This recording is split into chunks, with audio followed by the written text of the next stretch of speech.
Hello, everyone, and welcome to another episode of Awakening with Sarah. I'm your host, Sarah Adams, musician and transformational life coach, bringing you powerful wisdom, helpful tools, and inspiring music to support you on your journey of awakening. In this episode, we are featuring Mandi Oler, Family Travel Guide Specialist. Mandi Oler is the co-founder of two travel businesses, where she and her husband Garrett help families affordably discover the world together without sacrificing the fun stuff. One of their core values is the importance of family travel. They believe that traveling together creates unbreakable connections and a stronger family unit. Mandi says, when we take time to pause from our daily routines and immerse ourselves into different cultures, foods, and beautiful nature, we also discover who we are and where we belong as citizens of the world. When we travel together, the intentional time spent and the experiences we have create a solid foundation for our kids to cling to as they grow and venture out into the world. Like most of us who don't have the luxury of traveling to a new place every month, they continue their travels at home by virtually exploring museums, tasting international restaurants in their community, making recipes at home, and planning for future trips. They share their resources with families who love learning about the world through a subscription box called Take Me With You box. You can find more information about their membership at www.takemewithyoubox.com or on Instagram and Facebook at Take Me With You Box. For those who are ready to get their passports stamped, Mandi and Garrett host workshops teaching parents how to maximize the family budget and still get to those bucket list destinations without cutting out the extras. You can find more information about what they're doing at www.connectedfamilytravel.com or on Instagram and Facebook at Connected Family Travel.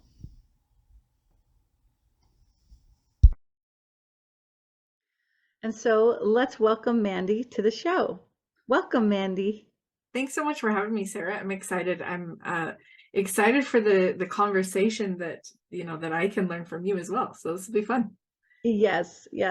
So I guess the first question for you is, kind of tell us what you do. I was reading through some of the description and it sounds very unique and timely. But I'd love to have you unfold it for us and kind of tell us, how did you begin to do this and what exactly is it that you do? Yeah, sure. So I'm a mom of two. Currently, my boys are in their teenage years, and we have always had this deep down desire to travel the world. I grew up traveling with my grandfather, who I admired his passport that was just full of stamps and multiple passports that he had, right? And the stories that he would tell us of these far off places he'd been.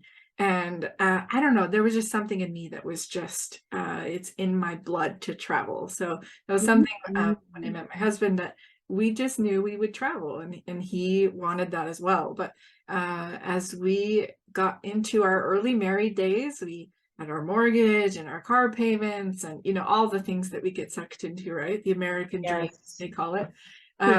And we found that we could not travel. We didn't have the money. We didn't have the ability to go and do the things that we wanted to do. And we're just not the kind of people to take no for an answer. So yes, we I had can to figure totally it out. relate.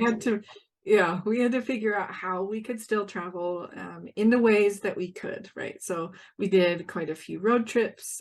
We live in Utah and it's beautiful here. So there's a lot to see here. Lots of people come and experience our state, but we also did quite a few road trips out of the state, and just as much as we could, as far as we could, but it still just felt like it wasn't enough. And so we learned a few things along the way. We learned how to use like credit card rewards programs and things like that to fund our travels.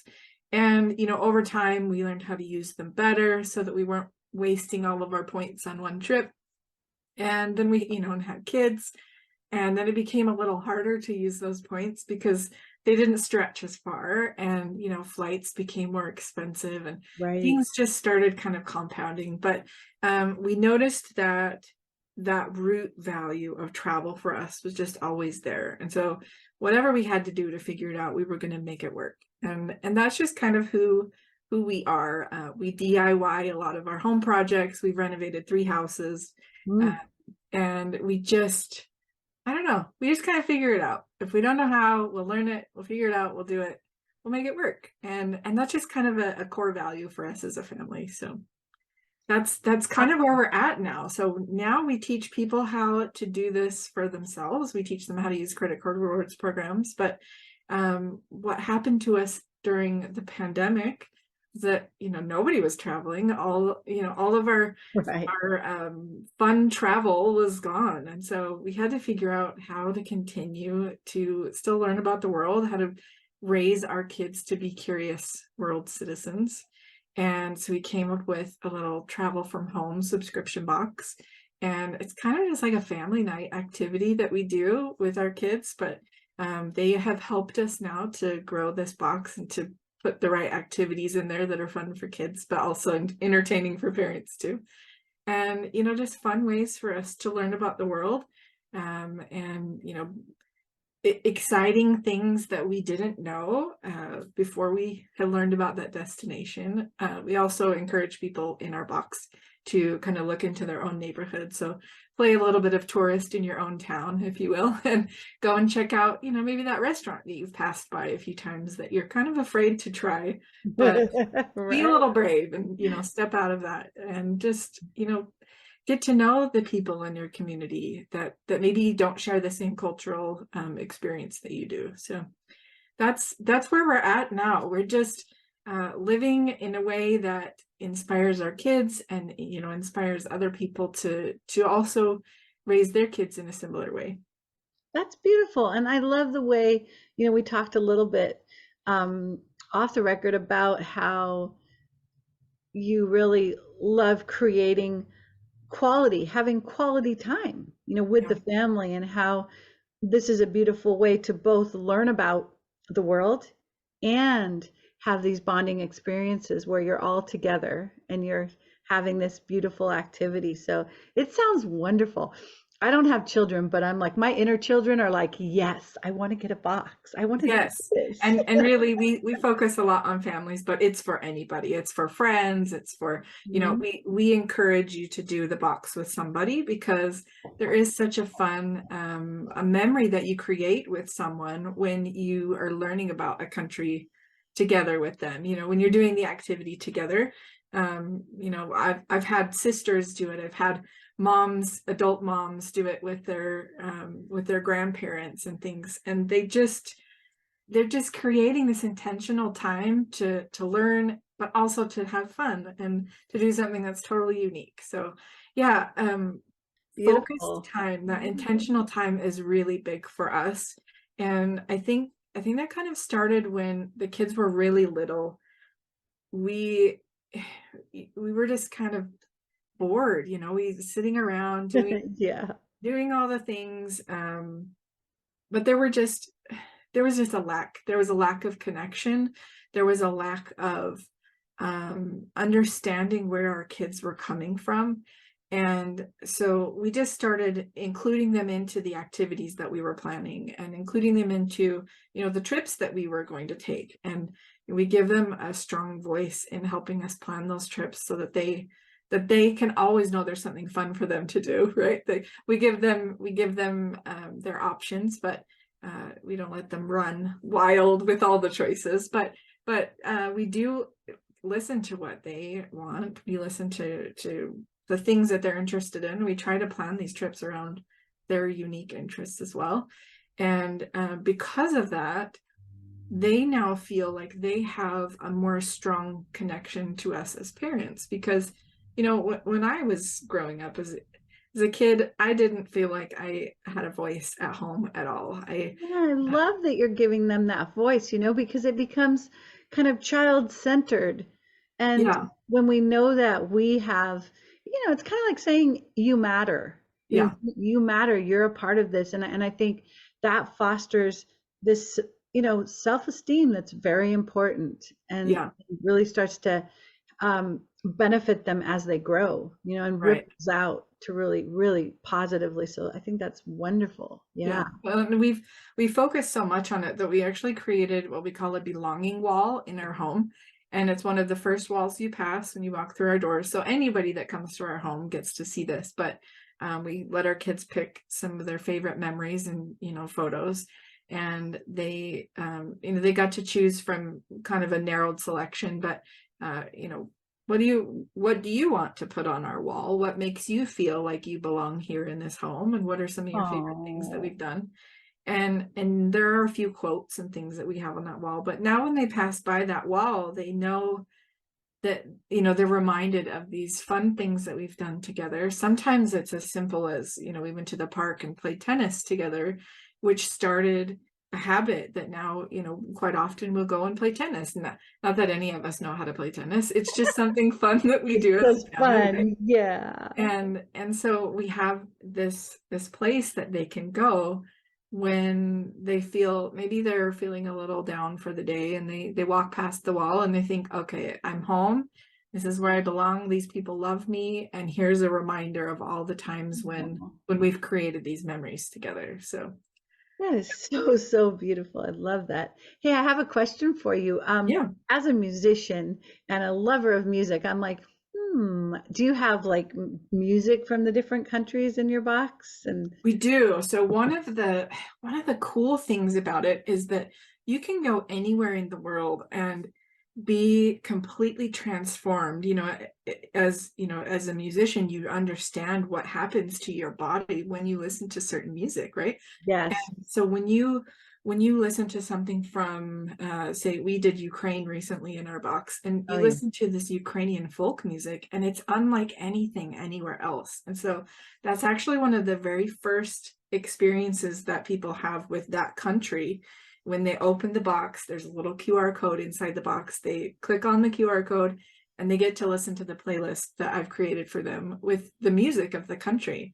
Oh, And so and beautiful. depending on like where it is, sometimes it's folk music, and so it's, more of older traditions and things. And sometimes it's a conglomeration of like, old things, new things, and everything in between.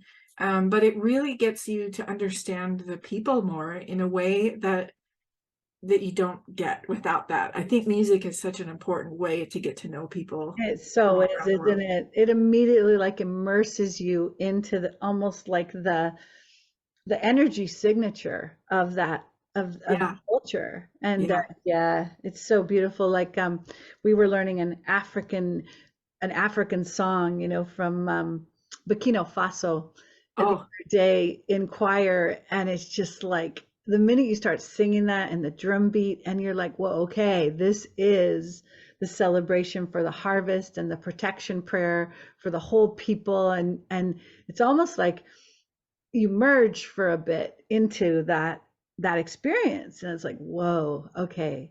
And then Black Lady, I think it's called Lady Smith Black Mambazo. I love saying that. They have some of that just incredible. There's just so much joy in that music, and it's interesting because one of the things that I really appreciate about Africa and some of the countries that we call underdeveloped. From the United States point of view, we'd say that country is, underdeveloped, and somehow we're ahead of them in production and blah blah blah. Quote progress. right. But the children in these villages that have almost nothing, they have the capacity for joy and presence Yeah. way more than we do here. I mean, I'm not saying that nobody's happy, but I'm saying like, if we were to like take a measurement and look at the average, and I've been learning a lot about brain fusion, and our body has all these different brains, and what brings happiness, a state of like basic happiness, is when all the brains are in fusion and Yeah. alignment, right? And so they've done like, studies and finding that some of these really underdeveloped countries where there's very little, you would think, okay, this is poverty, and the children are playing with a rock and a stick, And and it's they're as joyful. happy as can be. Their brains are all in fusion. Their life is very simple, and yet they have that capacity for joy, and that joy is in the music. And also they have that capacity for honoring grief. A lot in America, I'm kind of getting into different tracks here, but I've been doing, my friend leads these beautiful grief ceremonies, and she learned them from Melodoma Somé and boy, it's escaping me her name. Subon, Subonfu. And she came to America and taught us how to grieve here, right? Because in Africa, you grieve. Yeah, When someone dies, the whole village sets up this space for weeping and wailing, and it's just this beautiful ceremony that everyone goes through together. And so that's just like this example, right, of how a culture can be so rich and so deep, even though we feel it, in a less than like a progressive society. And if we don't listen to that music and study about that country, we miss that, right? We right. we miss that because it's Well, and they're feeling that in their cellular level. I mean, you feel it when you listen to yep, it, your cells begin to feel that joy, right? And you can yes, you can imagine as if you're transported magically to that place, right? That yes, you can feel that in your cells, that joy and that love and that connection with their with the plants and the animals and everything that surrounds them, that is their joy. And I think it's just it's wonderful to be able to experience that. When you think about here in the United States, I mean, our history is a couple hundred years old, right? And so we don't quite have these similar things. I mean, we have some anthems and some things like that yeah. kind of root us together and create some kind of a national pride, but at the same time we don't have The these, roots, right? Those, yeah, these long standing things, these traditions that our ancestors have done. And we're a melting pot, so we're pulling from lots of different places lots, yeah. ancestrally. But I love learning about countries in this way because you're learning that deep rooted joy that people have for the place that Yep, they live. yep. My dad and I, when I was in oh, it's one of our happiest memories. I think pretty much from the fourth grade on, my dad loved Yugoslavia. And there was nothing to explain it. In this lifetime, he wasn't connected to Yugoslavia. He didn't have any Yugoslavian genetics, nothing, but he loved Yugoslavia. And he would take me dancing, and we would learn these Yugoslavian folk dances. And as a little girl, I was in the maybe fourth and fifth grade, and I still remember like these dances of weaving in and out of each other. And there was one that was like Savila si bella lo saivama, na no saivama, and we'd like do this chain, and it was like wow, what a big part of my childhood was that Yeah, folk dancing with dad. And it's just so, yeah. And of course, it's Ireland, also meaningful. I mean, so everything meaning. everything has purpose. I love it. Yeah, the first time I ever heard Irish music, I was like, okay, that's home. That's my home. That's where I come from. I mean, I was like, my mom played The Thistle and the Shamrock, which is a show with Fiona Ritchie on K KPFK, which was a radio station in Los Angeles. And I was like 12 years old, maybe. And my mom just played this show, and they started doing some simple, like traditional Irish music. I came running up from downstairs. What is that? What? Because I'd never heard Irish music, right? I mean, I Yeah, was 12 and I'd never heard it. And I was like, Mom, what is that? Like it was the food from the faraway homeland. And she's like, oh, honey, that's an Irish song. And I'd be like, okay, for the rest of my life, that is the music of my soul, or one of them. yeah. But yeah, it's And look at what an incredible seed that she planted in you, right? That yeah, you could recognize in your soul something that felt strong and unique and different from what you're used to in your daily life. And that's kind of our hope with our boxes, is that we can inspire some little seed to be planted in someone that that they can grow their mind, they can grow their heart and their soul into exploring other cultures and communities and learning more than beyond their own bubble that they grow up in. Yeah, so beautiful.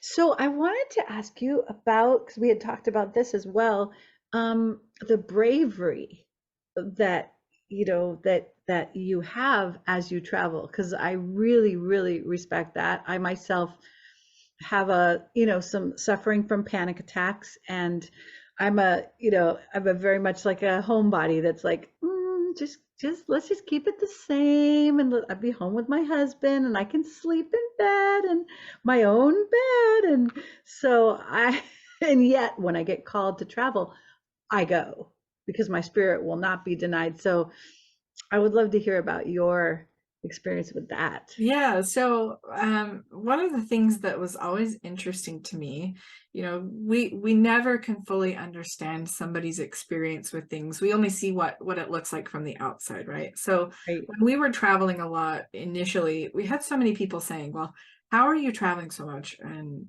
how do you do this with your kids?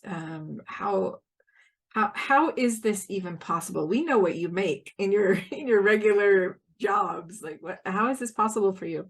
And what they didn't know was all the struggle behind the scenes to get to the place that we were, right? So they Right. just saw these beautiful Instagram photos and these curated things of us taking our kids on our trip. It must be so nice, but what you don't see is that every one of us in our house have some form of mental health struggle. So whether it's panic attacks, whether it's really just needing to have a home base and not being able to function from hotel room to hotel room. And Yes. Yeah. and for myself, I am deathly afraid, or I was, of turbulence. So Ah, anytime that plane started bumping along, I would start sweating, I would start crying, I would grab the seat in front mm, of me. And my poor husband is like, travel man, like we got this, we're going to be great, and he would explain scientifically to me, here's what it takes for a plane to be kept in the air. And that helped me to understand, okay, this is a safe thing. I don't need to be afraid. We would start looking at statistics. Here's how many planes actually crash, and here's how many planes actually experience very scary turbulence. And most of the time, it's just like a little bump in the road, like if you were on a road trip. And so over time, I learned ways that I could cope. I also did some therapies. I learned some things that worked for me that helped my brain to comprehend that it was okay, that I was safe.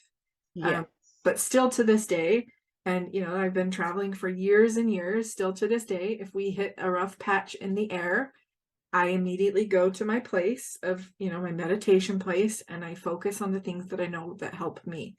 But I also had this thought, if I can't take care of myself in the air, how will I ever take care of my children? And luckily they're at a point now where they're teenagers and, they can put on their own masks just fine for Right. themselves. But Right. I had to teach them how to get there because they also had their own struggles. And so I think, it's not easy. It's not, life is not all roses for the people who are traveling. We still have these struggles, right? And we have to work through the things that are so important to us. If somebody told me you'll never be able to visit another country ever, I don't know what I would do. What will I do now? That is a Oh, part of me that, in my cells, in my soul, is something that I feel like I just want to visit everyone in the world. I want to meet people. I want to understand why they do what they do, and I want to taste their food because, man, I love travel. I love traveling for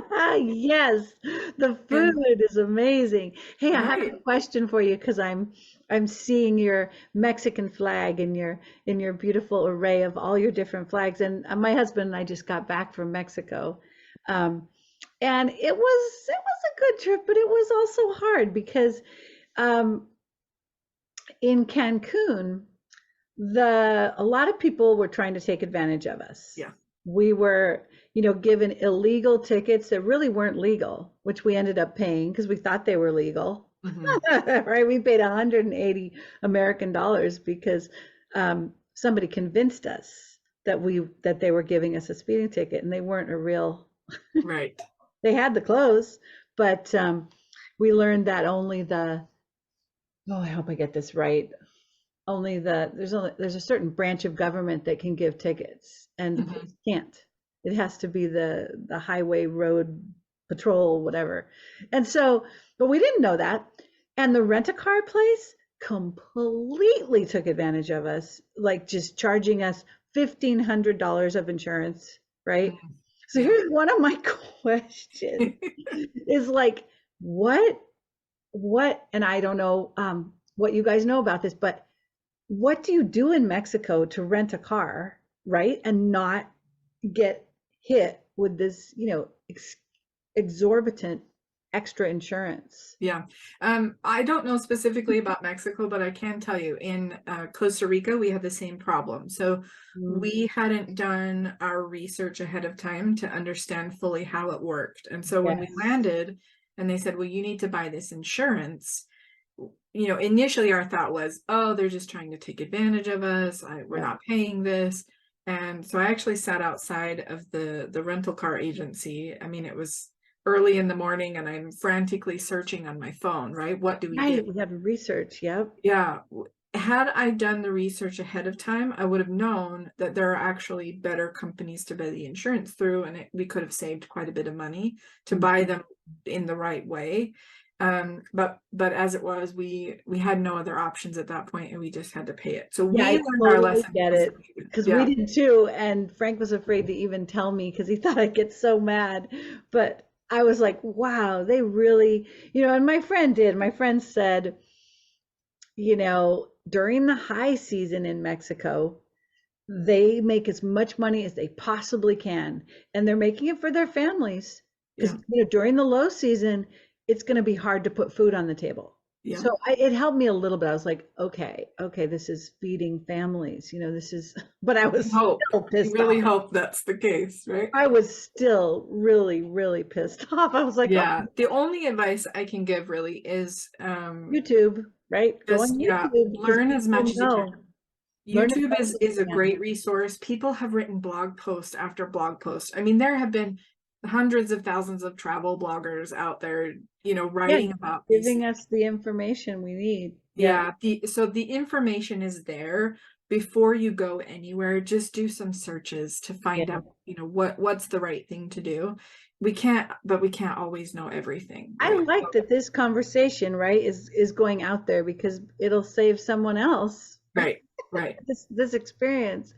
Yeah, because you get to the foreign country and often you're tired from travel, you have a time change, you have to deal with a lot of things, your baggage and just everything. Also, if you go to the Cancun airport, make sure you have like a water bottle because they have no water there. Yeah. No water. And you can't drink the filtered water. No. I mean, not sorry. You can't drink the water fountain. There's just no, in fact, I don't think there even is a water fountain. So there's no water. So just make sure you have a big thing of water when you're going to Cancun because you're not going to be able to get any until you leave the airport. Right, right. Well, and there's so many things, like it really doesn't matter where you go in the world, there will be something interesting about it, right? So we went to Germany and I'm a water drinker. I mean, I've had my water here with me this whole conversation, and Yep, I'm a water drink. Me too. It's we always, didn't know in Germany that their beverage really is just beer. Like everyone just drinks a beer with all of their oh my meals. And God. Wow. And so we would ask for water and they would kind of look at us like, what do you need water for? Well, I drink water, thank you. So Oh, they would oh my bring goodness. they would bring these tiny little cups of water and they would never refill them in most of the restaurants we went to. And thought, where's the water? So we would just be in the habit of going to the convenience store, the gas station or something like that, and just buying big bottles of water and Yeah. carrying them with us in our backpack because we needed water more than they were able to provide us. And I Wow. remember crossing the border from Germany into France, and the first thing we sat down at a cute little cafe, and they brought us this giant carafe of water, and I cried. It's water. Oh, that's so, yeah, it's because water is like such a primary, Right. it's so in us. And so when it's not provided, it's like, wow. Yeah. And then you get to France, it's like, oh, water. It's here. Yeah. And it's just so interesting that no matter where you go, there's going to be something that you're not used to. There's going to be something that you have to learn, or that you have to decide isn't a priority for you to have that need met, right? So, Right. and that's okay. That's what we do because we want to travel, because our intention is to have these experiences as a family, and so we're willing to deal with some of the tough stuff to Yeah. have, Nice. it's a trade-off for us. It's worth it. It's a trade-off. Yeah, driving in Mexico was like, oh, it was like a free for all. You get to like, in America at a stop sign, the person on the right has the right of way, right? So if you stop, if there's a tie, you pick the person on the right to go through the stop sign. In Mexico, the bravest person goes through the stop sign. If there's no rules, it's just whoever doesn't mind maybe getting hit is going to be the one that goes to the stop sign. And the passing, it caters to passing. If you're going slow, man, you better, the oncoming traffic can go into the oncoming lane in order to pass the person. Yeah. Everything has to adjust to the person passing, Yep. because you're just like, oh my God, my husband's just like, oh my God. He drove like 800 miles in Mexico, and it was just like, whoa. And now look back and think about all these incredible stories you have to tell, right? We survived. We I, survived driving in Mexico. We yeah, felt that way a little bit about driving in Costa Rica because it was pretty wild too. And the roads, most of the roads were updated, thank goodness, but we'd heard terrible stories about the road quality, and we fully anticipated losing the car in a pothole somewhere. So it's yeah. these incredible stories that we have to tell, right? We one time we were on a train coming back from Italy. We were training back into France, and there was a train strike, but we had dealt with the train strike through the whole trip, and so we just kind of learned to go with the flow. We had to deal with it. Well, on that very last train into Nice, France, is where we were headed. That's where our flights were leaving. We we had stopped at this train station. It was the last station on the border between Italy and France, and our train didn't move again. We sat there for 20 minutes or so, and we thought, well, Wow. we gave it a few minutes, giving, the benefit of the doubt. Like maybe we have to wait for a timing schedule issue or whatever. Well, finally, by the time we got up to figure out what was going on, we got off the train and looked out, and our cabin, our train had been unhooked from the engine and left in the train station. Oh my goodness. Nobody told us that they were going to leave us in the train station. Nobody communicated that you need to get off and change onto another train. Nobody told So you. we just were left. So we had to pay a lot of money to a cabbie to drive us from that station into Nice to hopefully catch our plane. And it was an international flight, and so we had to be there several Wow. hours in advance, or they were not going to let us through security. And it was quite the drama to get to that airport, but we survived. We made it. They barely made it, let us on the train, on the plane, and we have this funny story to tell now. You have the stories, right? The stories are amazing. Yeah. Our GPS, when we got to this little town on the coast south of Cancun, which I'm not remembering right now, our GPS led us literally in circles. Like, it didn't it couldn't compute how to get to the hotel. It just couldn't do it. And we were tired. We had been driving a long way. And I was just, I was like at my wit's end. I was just like crying and anxious and just had reached the end of my rope. And we got there. Finally, my husband, I said, honey, just turn off the GPS because I know it's on that street. So just get to that street and make a left. We have to do it. Don't listen to the GPS. So, and also, I know this, like when couples are in cars and a GPS is going and one of them's trying to interpret what the GPS is saying, this is like high risk for conflict. Yeah. Because the one who's trying to give the signal is like, is trying to control, and the other person is feeling like, but you're not giving me what I need. And so it's really high risk, man. Travel's one of those times when you find out how strong your relationship You really do. is. Yeah. And so we got there, right? And we come in to the lobby and I'm just like beside myself, right? I was crying. I was like, this was big. And the woman behind the desk is like, she's like, oh, she goes, it's actually very easy. She was completely invalidating the experience, which just like Frank looked at her and he's just like, no, no, you need to validate. Then I bet a bunch of people come in there, but there's some people, at the reception, they're just like, oh, it's all wonderful. And it would be so much better if they said, yeah, it is tricky. Yeah. Right? It's tricky. And we need to kind of, gosh, maybe we need to do a write-up in our brochure of how to get here. When we're booking you on Airbnb, we need to do have an extra something like that. But it's just it was what an experience. Yeah. And there's some noise in the background here. It's because my two cats, one of them just like threw up on the rug. The other one is like climbing up the scratching post. I mean, it was like, so welcome to life. Noises. These cats. Madeline this morning, our one calico cat, she got fed by Frank in the early morning, like 6 o'clock. And then I didn't know she was fed. And she got another meal from me at 8 o'clock. So the cat is living high on the hog today. I mean, it's like, I have guinea pigs who manipulate me like that. They are total manipulators. Like, you don't know that daddy already fed me. Ooh, I'm so hungry. Look, I'm wasting away. I'm wasting away. Yeah, she's starting to get chubby again. But anyway, so if you hear disturbances in the force, it's my cats causing havoc. That's another thing. Right? When we travel, we have to have, pet sitters. Yeah. Especially like for dogs, right? For getting them walks and everything. But for cats, you kind of have to have someone here too. They get disturbed if you're away for too long. But yeah, anyway, that's another story.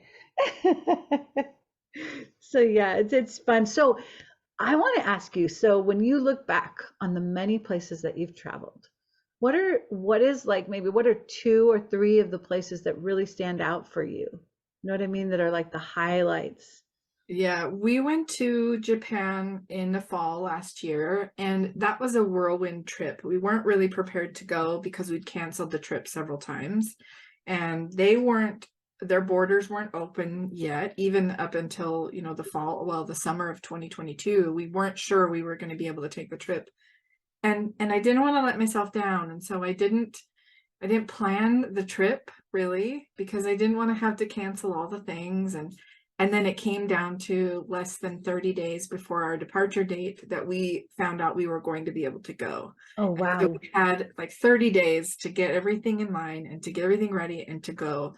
And typically I'm like 6 months out to plan my international trips like that, because I want to learn the language a little bit and I want to understand the culture, and I don't want to offend anyone. So I want to make sure I'm following the rules and I understand the transportation system. And I mean, I'm a very plan friendly kind of person. Let's have a plan. Yes. So that we can mitigate some of the scary stuff that happens. And a lot of that stems from my own mental health needs, right? But there are plenty of people in the world who don't have to do that. But for me, it's what works for me.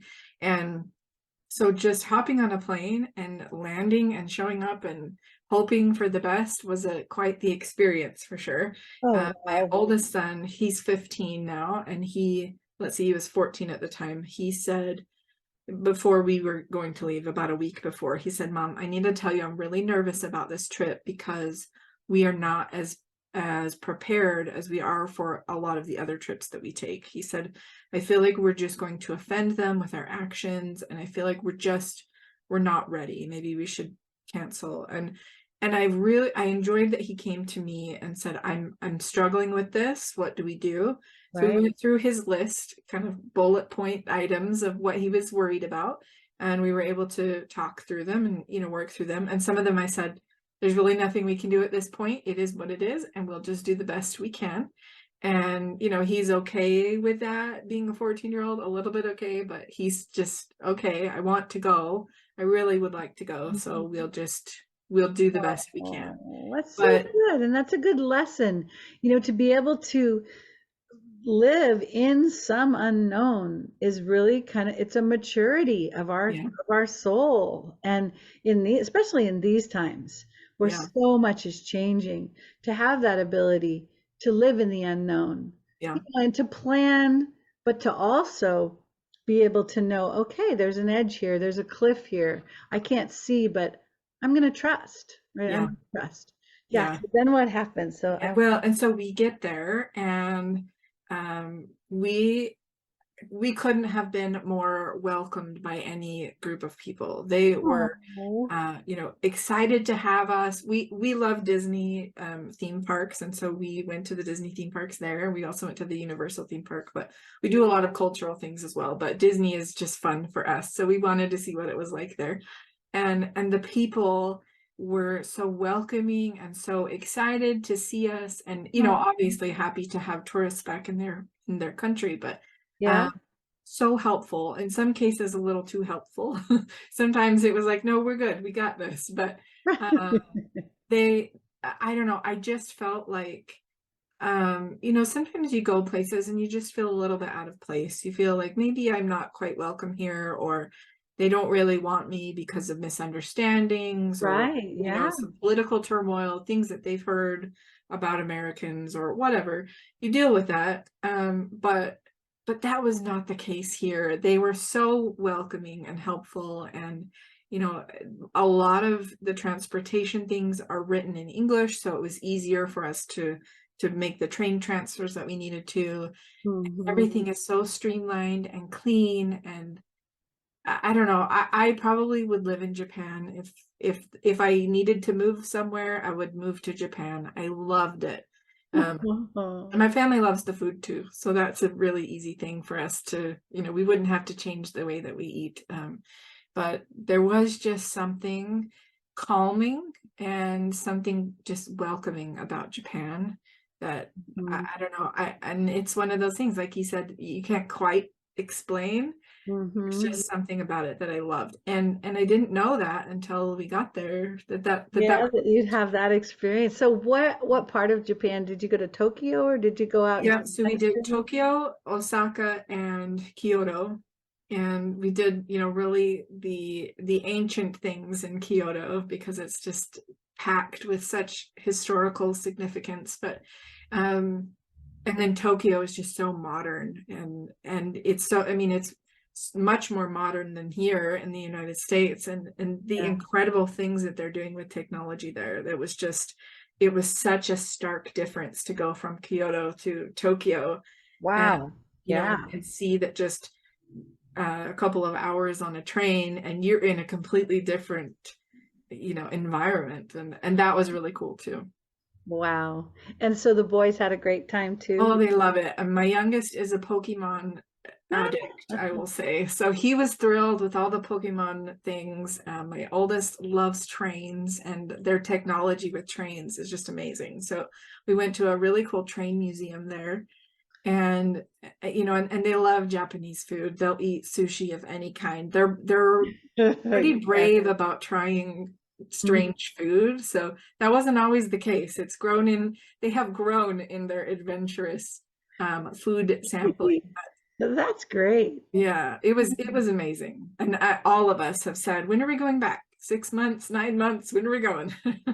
Oh, that's so great. And so, wow, that's so beautiful. A friend of mine just took a trip, like pretty much circumnavigating the whole globe. And his last stop was Japan. And so he sent so many beautiful videos. And he's very metaphysical. He channels the Pleiadians and he does cacao ceremonies and he does all kinds of things. And his friend in Japan just organized so many groups for him. He met so many people, and the people were so joyful to participate in these things. And so I was like, wow, and I have another friend who just adores Japan. Maybe sometime I'll go to Japan. Okay, so how about another one that kind of stands out for you? Yeah, I don't like bugs. I'll tell you that. I do not like bugs, and my youngest son does not like bugs either. I Um, understand. we I will tolerate them because I live on the planet with them, but they're not my favorite, and I get a little creeped out sometimes. But we went to Costa Rica and we booked a nighttime jungle tour. Wow. And we were equipped with a tiny little flashlight to shine our way, and it had just rained that day and the day before, so much so that there were flooding in certain parts of the country, and there were a few people that had actually lost their lives in the floods, and Oh, their wow. houses collapsed and things. So it was a pretty significant thing happening in the country. But luckily, where we were was pretty safe, but it was wet. And so all of the animals were out, all of the Oh, critters yeah. out. So we walked through this at night in a situation that I was just terrified to be in. And I had to channel my inner like, I'm okay, this is gonna be okay. And I actually became a better spotter of the critters than the tour guide that we were with. And so I would start pointing out things. Oh, did you guys see that? Did you see that? And some people were kind of annoyed by my ability to see them, but I said, I need you to understand that if I can see them, I feel okay. If they Yeah, startle me, I'll just run and like it's done. I'll be done. So right. Oh, there was this time where we were walking through this area, and there was a big tree branch that was in the way, and everybody was going around the tree branch, but my husband was kind of not paying attention, and he about walked into the tree branch, but he didn't want to get scratched up. So right right. at this last second, he ducked. And I said, you did not see within like an inch of your face was the biggest walking stick bug that I have ever seen in my life. I mean, bigger than his head. It was huge. And that was almost on your face. And he's like, oh, well, that would have been kind of cool. And I'm like, Oh, "You that's know, so not funny how cool." different we are. Yeah, Yeah, and as we finished, we had to go through this really muddy area, but they had these tires, and I thought, I don't want to know what's living in the tires. I don't want to know. We were just hopping over these tires to get us through to the other side. And I mean, there's deathly snakes and lots of scary spiders in this area, but I did it. I was brave and I did it. you did And it. as we were getting through, there was a handrail that you could use because it was so muddy and kind of slippery. Yeah. I had to touch the handrail to jump over this piece. So I went to touch the handrail, and luckily I looked before I touched, but there was a spider about the size of my hand on the hand, Oh right my where I was about to gosh. touch. And I screamed, of course, because it startled me, and there were plenty of people in that group that said, why would you agree to go on this tour if you were so terrified of all these things? And I said, because I don't want to live in fear of and never experience things. I want to experience them in a way that I feel safe and that I can do it. But if I can't always be safe, then I'm just gonna have to be brave and do this. And I so I know. Yeah, it's so good. I remember sitting out on Venice Beach. We were raised in Santa Monica and Venice. And it's a gorgeous area. yeah, and my brother was surfing, a lot, and I was like, I want to surf, I want to surf. I want to body surf. I want to go out. I want to go out past the waves. Because I'd sit on the shore and I'd be afraid and I'd be like, I'm scared. I don't think what if I get pulled out and I'm scared and I don't know. But that feeling of like needing to just do it anyway. And I remember my brother, he took me out surfing and I had so much fun that day. And then another day I did get pulled out pretty far. You know, I was in a riptide and it was a strong riptide.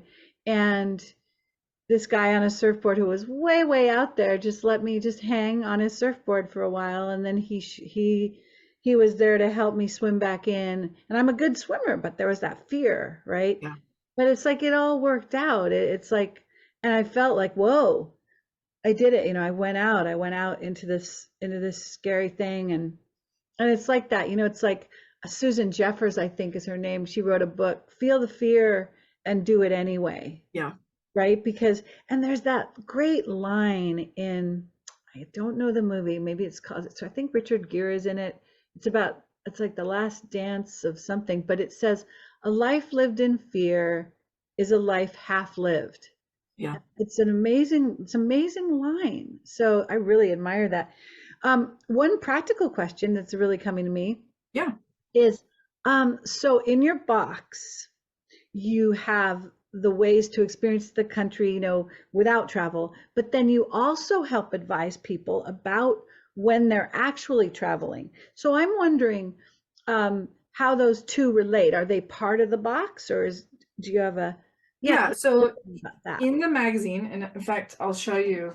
The listeners won't be able to see it, but I actually create this. It's like a 20-page magazine that I design, and I write the articles for it. I include all of the travel tips and everything. But inside the magazine is really good information about, if you want to go, here's some highlights of things you won't want to miss. And Okay. I'm all Okay. about unique things, right? Yeah. So I'll point out, okay, here's the touristy things you should see because you don't want to miss them, but here's the unique things that you really should go check out too.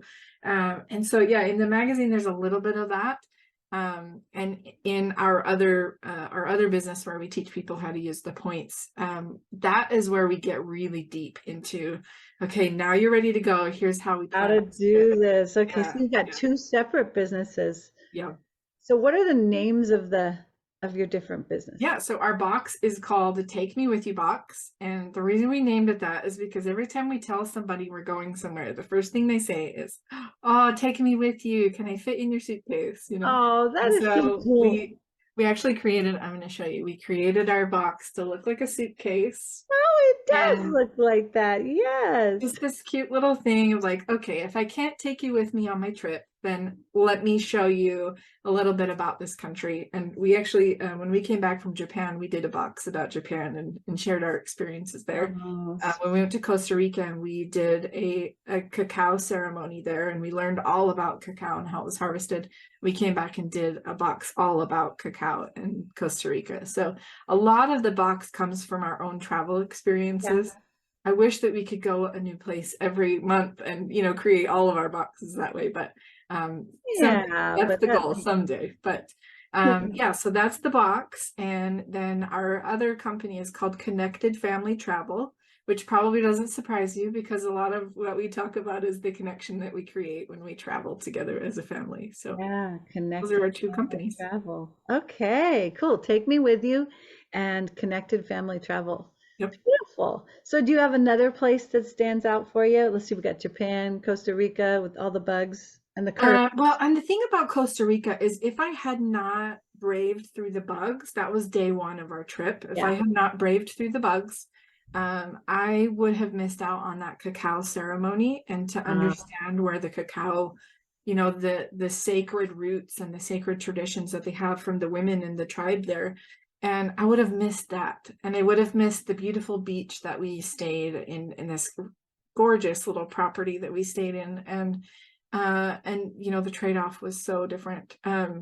We had an open air bungalow, and we had little geckos that were climbing all over in the place that we stayed inside. Oh, Um, geckos. Yeah. and that scared me at first. They never touched me. They never climbed on me or anything, but they a couple of times they would fall from the ceiling because it was a pretty high ceiling. Oh, But I oh, learned that they were eating the mosquitoes that were trying to come into the bungalow at night. And so I thanked them and told them, how much I appreciated that they were eating the little tiny bugs that I didn't want to get bit by. So I learned a lesson there as well. I think Most of the experiences that I have that are my favorite probably have something to do with a crazy thing that happened while we were there. Yeah, I mean that makes sense, right? Because we love things that are memorable, that are meaningful, Yeah, that bring us.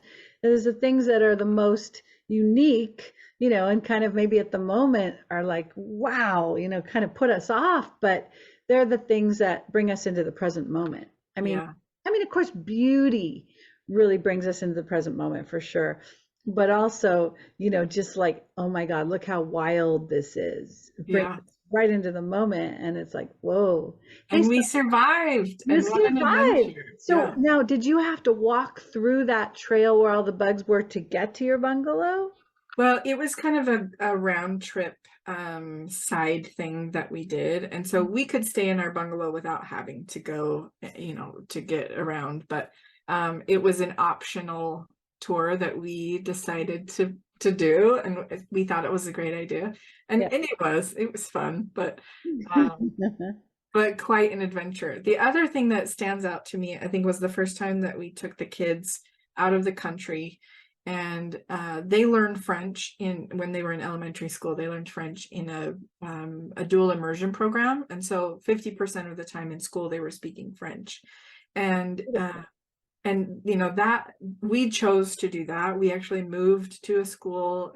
We bought a house in the area of the school that taught that because we wanted that experience for our kids. It's a local public school, so it didn't cost us anything to send them there. But we were driving, I think it was 2 hours total drive time every day, and I said we can't drive like this anymore. We'll just buy the house closer. So we ended up moving. But um, when we went to Europe with them, and they could converse with these kids in France. That was a memorable experience for me because all of their hard work learning the language, and in a tangible way, they learned how to do math in French, and they learned a lot of things Yeah, so they were in French, right? practically seeing the benefit of that. Right, So right, often we learn in school and we really don't see the practical benefit of it. right. But to So learn and immediately be able to see that, feel that, live that. Yeah. right.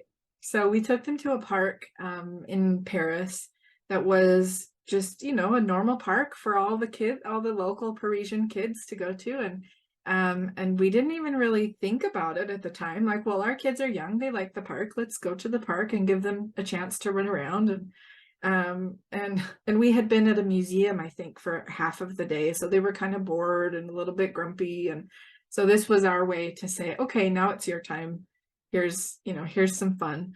And my husband and I stayed outside of the bounds of the park because it was like a gated park. It was very, very safe. And I loved that concept about it because they couldn't wander away, or somebody couldn't wander them away, Yeah. so we were observers. My husband and I were just silent observers to the whole thing, and watching them communicate with these other little kids at a park in their native language that my kids could speak. And so there was never this like, oh, I'm nervous because I don't speak the language, or there's a language of play, right? So everyone knows how to swing and how to go down a slide, but Right. there's this universal language of play, but they could also communicate. And so there was this one little girl, her older brother was being kind of a stinker to her. He was being bossy and kind of mean. And Uh-huh. my oldest son went up to him and said, "Oh, no, no, no, we don't treat our siblings that way. You need to be nicer to your sister." And my husband and I just about died laughing on the sideline because he is quite a stinker to his brother. Oh, that's funny. Did he say that in French? Yes, yes. So he just went up to him and, "Oh, no, no, we need to be nice," and we were looking at this like, You were just a like, mean yeah, kid to your right. brother, and you're telling this kid to stop being mean to his sister. It was, I don't know, there Right. was just such an ease for them to communicate and to jump right into this culture. And we learned not to ask them to order food for us. My husband speaks French, but we learned not to ask them, like, will you speak French? Why don't you communicate with the adult? Because we don't do that here. If we go to a restaurant, as little kids, we don't ask them to order their own food right from the get-go. And so we did make a few mistakes, assuming that they would be able to use that language to their benefit.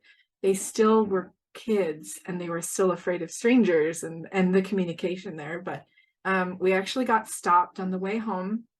We were flying out in the airport and there was a gate agent that stopped us because we hadn't received the right kind of sticker in our passport to leave. Uh-huh. And I don't know if we missed the security line that we were supposed to. Something happened and we just didn't get the sticker.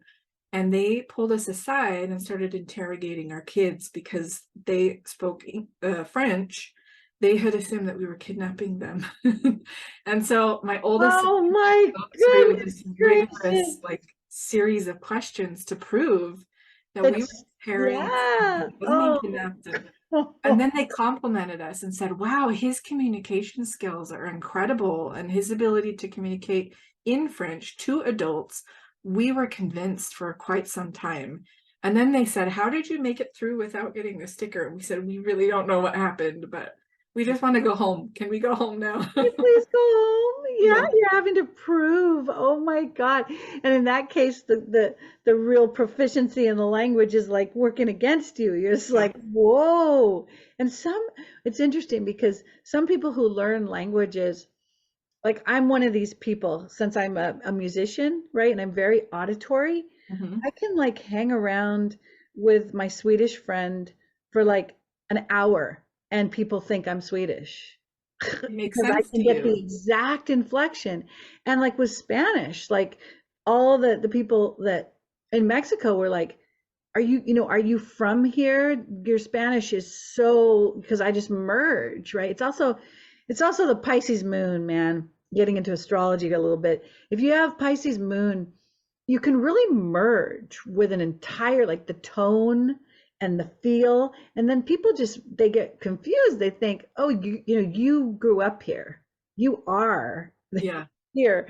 And you're like, no, no, no. And then 2 seconds later, you could do it in Japanese and it's perfect. It's exactly right for that. So, but Yeah. then other people, they kind of struggle and it's not, they don't quite merge with it. And they're the ones that people are going to be like, oh yeah, that's a tourist.